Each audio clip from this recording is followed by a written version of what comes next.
What's going on, guys? Welcome back to another Sunday watch list. This one's gonna be fairly short. I only have a couple things that I'm watching for this week.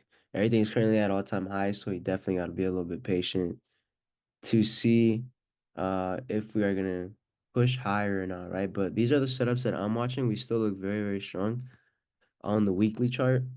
You can see we've had 5 green weeks in a row, right? One, two, three, four, five. 5 green weeks in a row, pushing highs. SPY finally broke 500. So that is going to be the main level I watch at the start of the week, right? We want to see if that 500 level continues to hold. It's a key level, so we want to watch how it holds as support, or if we break back below it, then we have room down to 498.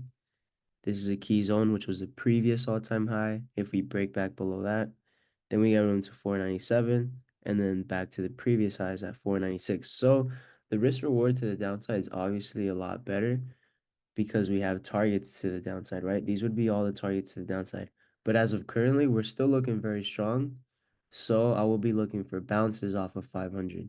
Bounces off of 500 pushes us back into highs at 501.5 and then higher, right? We don't have any lows to go off of to the upside, but we do have room higher based off of the strength that we're showing, right? So we got to see what pre-market opens up like on SPY.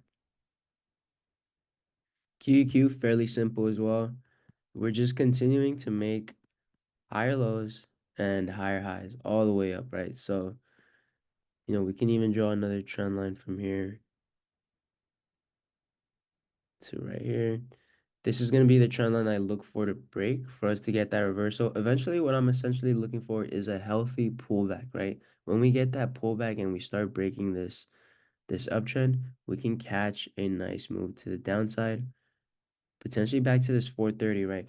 I'm not saying we're going to go back into like an aggressive sell-off, but a healthy pullback is necessary for this move to continue back to the upside, right? Because we've been on like 5 green weeks in a row. So when we do get that pullback, it's gonna give us a great risk reward. So we gotta be ready for it, right? So we can catch a nice reversal. As of right now, though, QQ is still looking very strong. Watch for pullbacks back into this 435.4 or just breaking retests of the highs, right? Breaking retests of the highs. The next psychological level will be 440. That's the next psychological level. Any bounces of this trend line, if this continues to hold higher lows, pay attention to that. Now, for the downside, definitely pay attention to the break and retest of this trend line for moves back into the previous highs down here at 433.5 and then down to this 432.5 and back to this 430. 430 will be a main level of interest since it has more touches. And then of course this trend line from down here as well is very respected. You see 1, 2, 3, and then we have a key level down here. So those are two levels I'd pay attention to. For if we do get a sell-off, this will be a nice reversal back to the upside, right? If that pullback does happen. Apple, we just broke this 187.4 level, which was a key level from back here that holds multiple times. We want to see if we fully hold that for a push back into 190 and pretty much 192 and pretty much these highs up here. So anything back below that gets us to 184 and 180.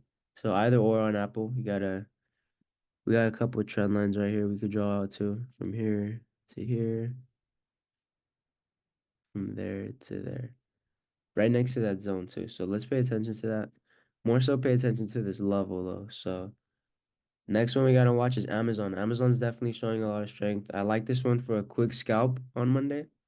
A break and retest of this 175, which is the recent high. Looks like an hourly bull flag here as well, right? A nice hourly bull flag.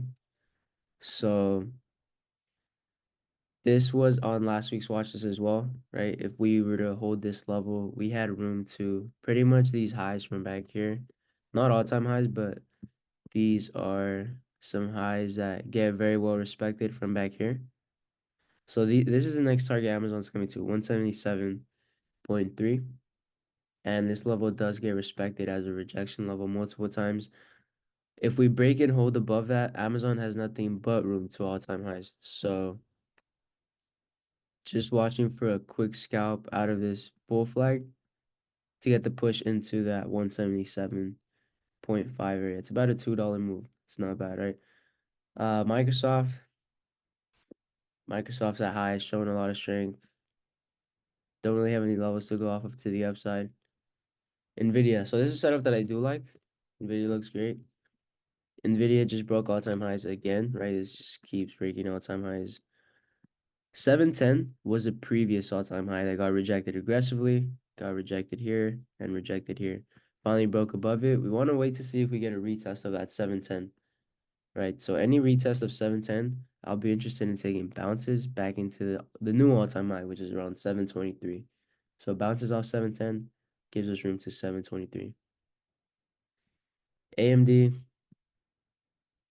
we had a nice rejection from 180 last week, and we started to sell off. Didn't sell off all the way down to this demand zone. Currently starting to recover a bit, right? Higher low. Higher low. We want to see if we can get this push into 180 again. Back above 180 gets us to 185. So something worth watching. Meta from last week's watch just played out really well.